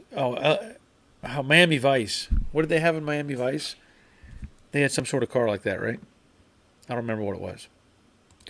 Jessica, the camera car for the Back to the Future was a 73 El Camino, the behind-the-scenes movie car. Okay. Thank you for that. Shane, those darn DeLoreans always causing trouble. Yeah. Yeah. Doyle, Hollywood Nights. Great movie. Great movie. Simone, DeLorean with train wheels. Yeah. Yeah, you never see those as like replicas. Why not? Car Guy Troy, the little poor speedster that Kelly McGillis drives in Top Gun is cool too. Thought it might be in the new movie, but it wasn't. Oh, you just ruined it for me. You just ruined it for me. That was the only reason I was going to go watch that movie. I haven't seen it. But now that I know that the little Porsche isn't in there, I don't need to see it. Simone says Magnum PI was cool. Yep. And don't forget, Rockford Files. What did he drive in Rockford Files? That was another one very popular when we were young. Doyle, Dennis Weaver was in Gunsmoke, I guess, as Chester before Fessers as deputy. Okay. Well, I remember Dennis Weaver playing some other... I mean, I don't think he was famous from that movie. There was something else that he did, that he was in another series or something. Dave Britton, Daytona in Miami Vice, yes. Car Guy Troy, Miami Vice was a fake Ferrari Daytona. Okay. Dave Conville, how about the 1960 Corvette from the short-lived show Riptide? Anyone remember? I do remember Riptide. Riptide had Screamin' Mimi, right? Is that correct? Wasn't it Riptide that had Screamin' Mimi? The helicopter? Now, if you go helicopters, you got to think about Airwolf, right? Go off on that tangent. Get all over the place on that one. Jessica, 2-lane blacktop. Yes. Good answer. Brian, Fast and Furious franchise ruined movie cars for me. Never liked any of them. Yeah, I never got into the Fast and the Furious. I saw the first one, and then I wasn't interested at all after that. Didn't do anything for me. Simone, Death Race 2000, the original with David Carradine. You know, a lot of those cars were just Volkswagens. That's all they were. Just Volkswagens. They did have the Corvette, but a lot of those crazy other ones, they were just Volkswagens with fiberglass all over them. But yeah, I do remember watching that. In fact, think about this for a second. I don't know exactly what year Death Race 2000 came out. It had to be early 70s. But I remember seeing that as a kid at the drive-in theater And it was in, my dad had a 64 Studebaker uh, station wagon with a retractable roof. You could crank it and the roof would go forward. And I can remember watching Death Race 2000 as a kid, seeing that movie. Robert, I'm in the background on 2 episodes of Magnum PI, but I don't remember which ones anymore. Oh, well, what? I'll have to keep an eye out because I haven't seen that show in years. But that was a good show. Uh, Dave Conville, yes, the helicopter. Screaming Mimi, that was my favorite part of that, was Screaming Mimi. Dave Britton, did anyone mention the Challenger and Vanishing Point? Yes, I brought that up earlier. But yeah, Challenger up until the very end when it was turned into a Camaro. Shane says, I seen you, Robert. Just kidding. I can't back that up. Ron Bell, Dennis Weaver was the main character in McCloud. See, that's the TV series that I was talking about. Robert, nice Mustang fastback in War of the Worlds, the Tom Cruise one. Yeah, that's true. There was a nice fastback in there. Simone, not a car I know, but Street Hawk was great. I don't know what that was. I don't think I've seen that one. Robert, Hobbs and Shaw was the only one of the Fast and Furious franchise that I didn't mind and had some cool cars in it. Yeah, I don't. Like I said, I didn't see any of them past the first one.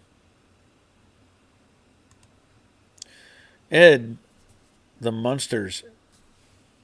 If you're going to say the Munsters, then you also have to say the Monkees and Beverly Hillbillies. I think you have to connect all of those together at the same time. Good answer. Doyle, Corvette Summer with Mark Hamill and Eat My Dust with Ron Howard.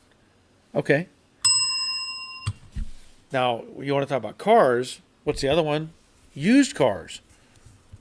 Anybody remember that movie? I think it was Used Cars with, I can't think of his name. Somebody else will come up with it. Used Cars. That was pretty cool. Pretty cool movie. A car had to be painted blue or something, and the guy couldn't drive a red car. I can't think of the guy's name. Goldie Hawn's husband. I can't think of his name right now. Ed, Get Smart. Yep. Okay. That's a good one. Jordan. Anyone mentioned Gone in 60 Seconds yet, the original and remake Mustang? Nobody has mentioned that, but I'll give you a bell for the original. I don't like the reproduction one. I don't like the redone version of Gone in 60 Seconds. Mainly because I don't care for the whatever the actor's name is. Just not my guy. Jessica, for boats, there was Thunder in Paradise. That doesn't ring a bell. I can't ring a bell with that one because I don't know what that one is. I'll give you a bell. Okay. Suburban Hooligan, Willie's Gasser from the 1979 movie Hot Rod. Okay, that's a different one. That's a different one. Good bell for that. Brian B, the striped tomato. The striped tomato. I'm not sure what that is. Not sure what that one is. Dave Conville, another obscure one. The movie The Heavenly Kid with a 47 Indian and a 57 Bel Air. I'm still waiting on somebody to come up with one of the more obscure movies that I'm a fan of. That I'll have to bring it up later. I don't want to share it just yet. Dave Britton, I watched part of the first Fast and Furious, found it so unbelievable I could not watch any more of it. Yeah, I'm with you on that. Used Cars with Kurt Russell. Great movie. Yes. Kurt Russell. Why couldn't I think of his name? Probably one of the best actors we've ever had. Simone, Street Hawk was like Airwhip, but with a motorcycle. Okay. I haven't seen that one. Jessica says, I have Used Cars. Okay. Crash Rider, how about Smokey and the Bandit? That is a great one too.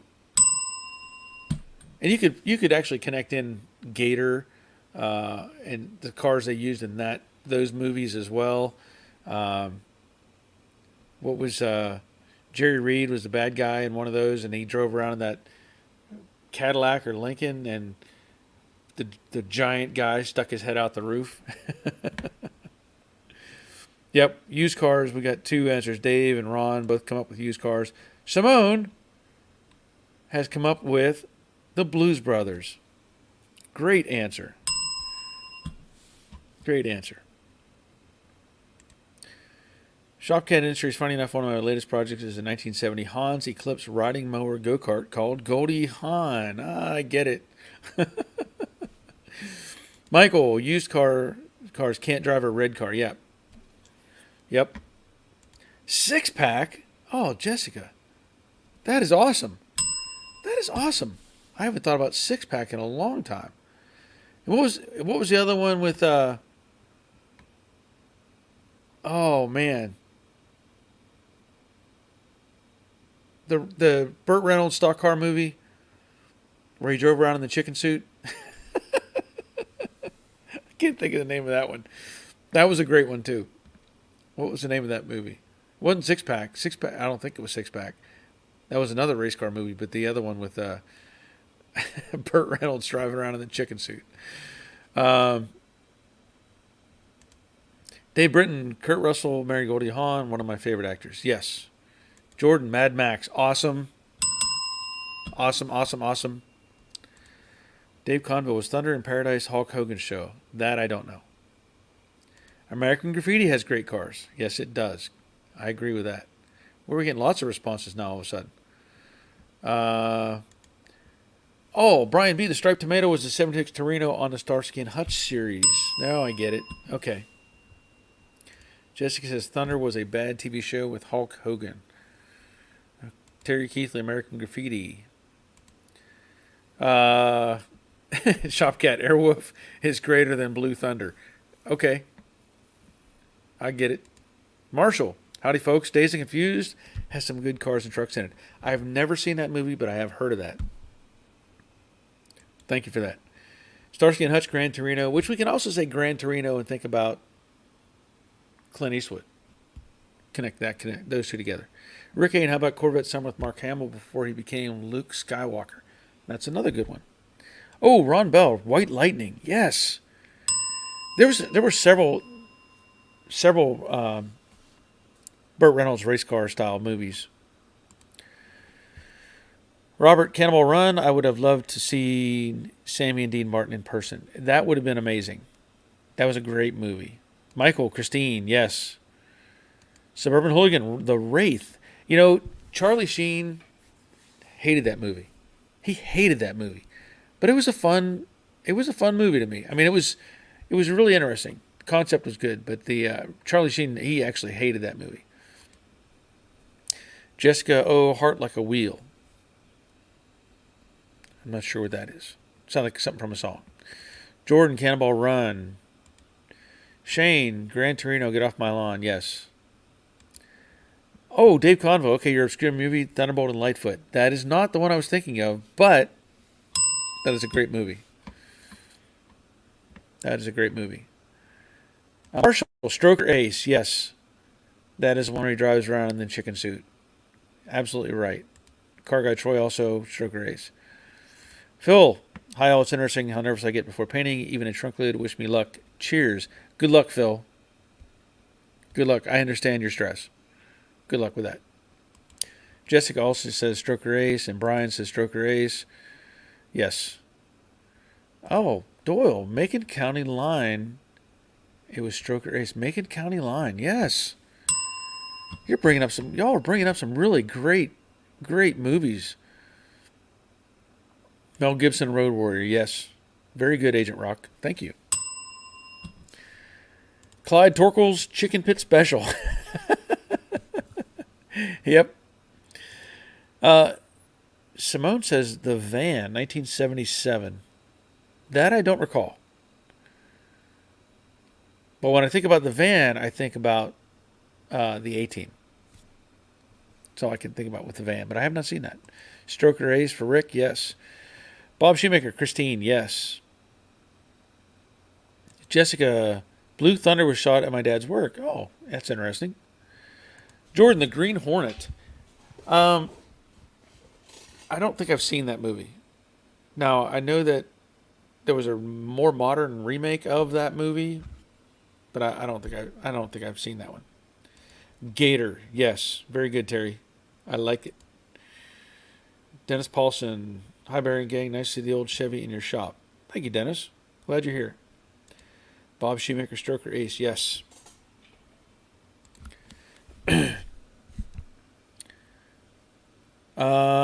Does anyone know, or Dave's asking, does anyone know the name of the movie where the neighborhood is harassed by young people in cool hot rods? Nice Chevy Nomad in that. Can't remember the name. I don't know what that one is. Simone, Dumb and Dumber. Yeah, I mean, I don't know if they had very many cool cars in that. I mean, they did have the Lambo Ferrari thing, but oh, Shopcat, how about the GTX and Tommy Boy? Oh, that was so painful. That is one of my absolute favorite cars. Is the '67 Plymouth, and so painful to see him just tear that car apart. But yeah, I'll go with that. Hiram Bifidum Symposium. It sounds like something from Harry Potter. Two-lane blacktop. Yes, good answer. Shane, okay, my brain hurts now. Let's talk food. Not yet. Christopher Gibson, Gran Torino with Clint Eastwood. Yes. Hiram, To Live and Die in L.A. I don't think I've seen that one. Suburban Hooligan. Anyone mentioned the California Kid? Well, Terry Keithley has just mentioned that as well. And I don't think I've seen that movie either. Apparently I'm missing out on some of these. I remember the names. Does anyone remember John's custom C10 4x4 from Chips? No, but I remember the custom C10 4x4 from Fall Guy. I get a bell for that. Christopher, Dazed and Confused, while not about cars, does have a lot of cool old cars. Okay. Hiram Bifidum. I want to have a magic wand. Corvette Summer, Mark Hamill, and Annie Potts. Very good. Jessica. Not a full movie car, but Buckaroo Banzai, Heart Like a Wheel was about Shirley Muldowney. Okay. I do remember that now. Yeah, I'll go with that. Rick Gain, Greased Lightning with Richard Pryor as Wendell Scott. Wendell Scott was a quite the guy. I'll go with that too. Jordan says, my mom says John Wick, Boss 420 Mustang, but clearly not an original. Yes, I've seen that car in person. But yeah, I'll go with the John Wick. That's a good call. Hiram, Hot Rod 78, Grant Goodeve, Robert Culp. No, I haven't seen that one. McHugh with John Wayne driving a big block Trans Am, as I recall. I have not seen that either, but that would be cool. Dave Conville, yeah, Dirty Mary and Crazy Larry. Yeah, we talked about that one earlier. Phil Clifford, Fear with Mark Wahlberg, Red Mustang. I have not seen that. I'm slacking here. Brian B, It's a Mad World. Had a lot of cars, though I don't remember any of them. I remember a bunch of those cars. I love that movie. Yeah, it was. I think they used the word mad like 8 times. It's a mad world. I loved that movie. There was another one my wife liked called The Long, Long Trailer. I think it was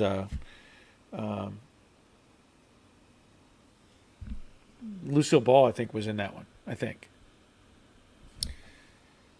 So I had another comment here from Roger on message. Says, talking cars, Thunder Road. I'm not familiar with Thunder Road, but I have to check it out. Jessica, not a car, but tank. Yes.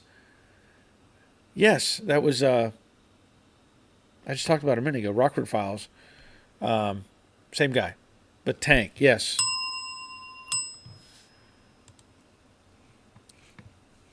Simone says Batman 1989, possibly. Possibly. Car guy Troy, better off dead. Him racing the 2 Anatra guys in a little import car was funny. Where's my $2? Yes, I want my $2. Good answer, car guy Troy. Shopcat, the Fall Guy was awesome. Sorry, Mr. Will's Dying Breed Garage has a great example. Interesting. Ed Cucharella, Dazed and Confused, LGB, yes. Robert says, Duel.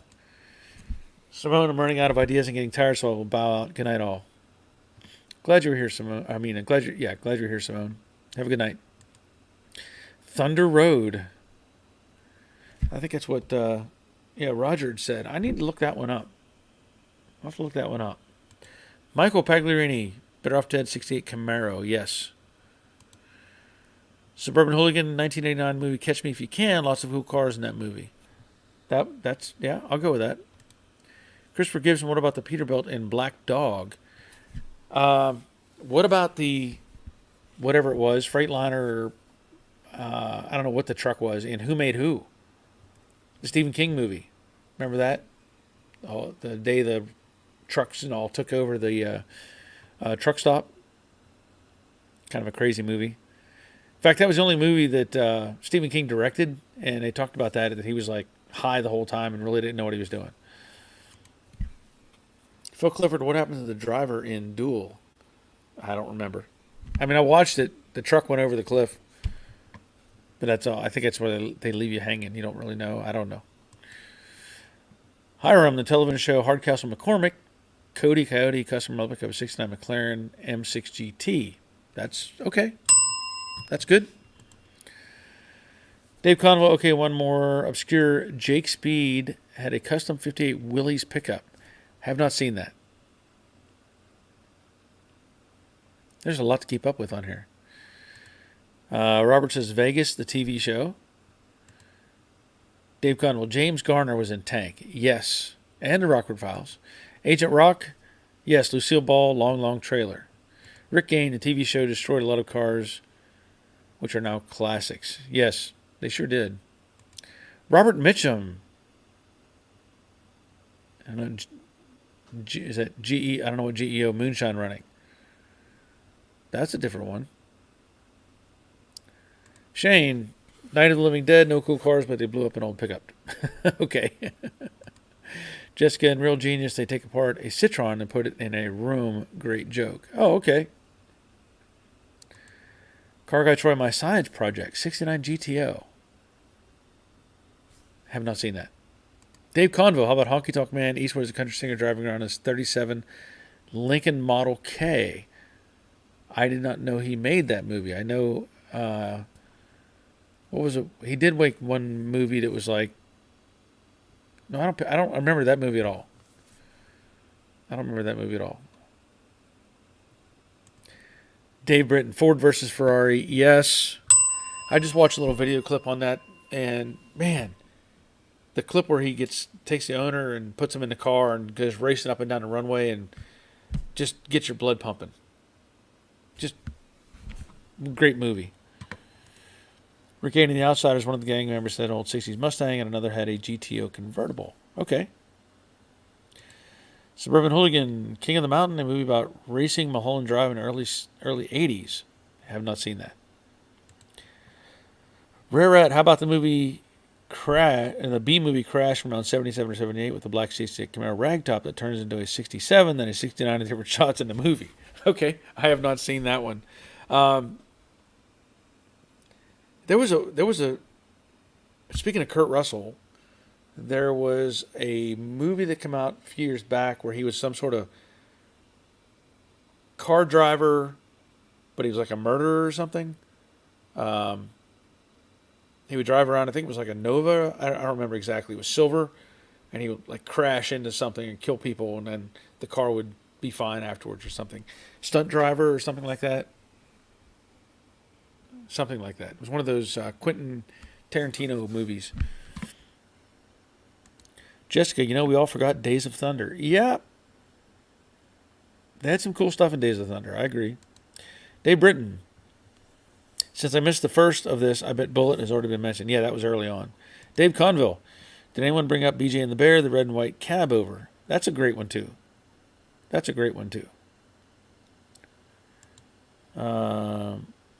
Okay. Jessica. James Gardner was a big car guy in his own right. Yes. Michael says Ferris Bueller. Yeah, that was a great car movie. You don't realize it, but it was, a car was in it. We all know it was about the kids, but yeah, having the car in there was awesome. Brian, hi Joe, been out of the loop for a while, but glad to be back. Glad you're here, Brian. I'll give you a bell for coming back. Let me get a little bit of coffee. We're getting close to quitting time. Rick Gain, I may have stepped away a bit, but somebody mentioned say Bullet yet? Yes. Lost 2-1. John Wick. Yep. Kevin Geary, what is this Stallone movie with the Chop 50 Mercury? You know, since I saw Stallone, I thought about that, and now I can't remember what it was. But I know exactly what you're talking about. That's a good answer. Okay, so Terry Keith says Georgia Moonshine running Thunder Road. Okay. Dave Convo, Honky Tonk Man as well. We're seeing if you can find it. Shane says, gotta go. It's been fun. Glad you were here. Jessica, my cousin Vinny. Okay. Dave Britton said that Kurt Russell movie is a Tarantino movie. Yes. But I don't remember what it was called. Hiram, the 1950 Mercury from Cobra. That's it. Cobra. Got it. Got it. Jessica, jump in the Wayback Machine and find Chitty Chitty Bang Bang. Yeah, he could do that. Ron, Cobra, yes. And Rare Rat, 40 Willie's Coupe in Hot Rod. Okay. Okay. That was fun. That was really fun. That was like a competitive round there to see who could get the answers out fast. And we got a lot of cool stuff. I know there's some we missed. There's definitely some cars we missed. And nobody got the one that I was holding on to. Nobody got the one yet. Car Guy Troy, Le Mans, Steve McQueen winning, Paul Newman. Yes. Great movie. Suburban No Man's Land. Suburban Hooligan. Not familiar with that one. Ron, Vacation with Chevy Chase. Yes. The Family Truckster. Can't go wrong with that. Okay. I'm getting ready to close it up. My throat's hurting. That tells me it's time to quit. But your homework is to look up WW and the Dixie Dance Kings. That's your homework. Burt Reynolds. Look that one up. WW and the Dixie Dance Kings. That's the one nobody has mentioned. I get a bell. Let's see. Rick, the Ferrari in Ferris Bueller was an 80s Fox body Mustang with a Ferrari body kit on it. Okay, I didn't know that. Thank you for that, Rick. Doyle says 55 Olds. I think we're talking about WW and the Dixie Dance Kings. Dave says night all. Okay. Oh, Rare Rat says 54 Buick. See, I thought it was a Buick.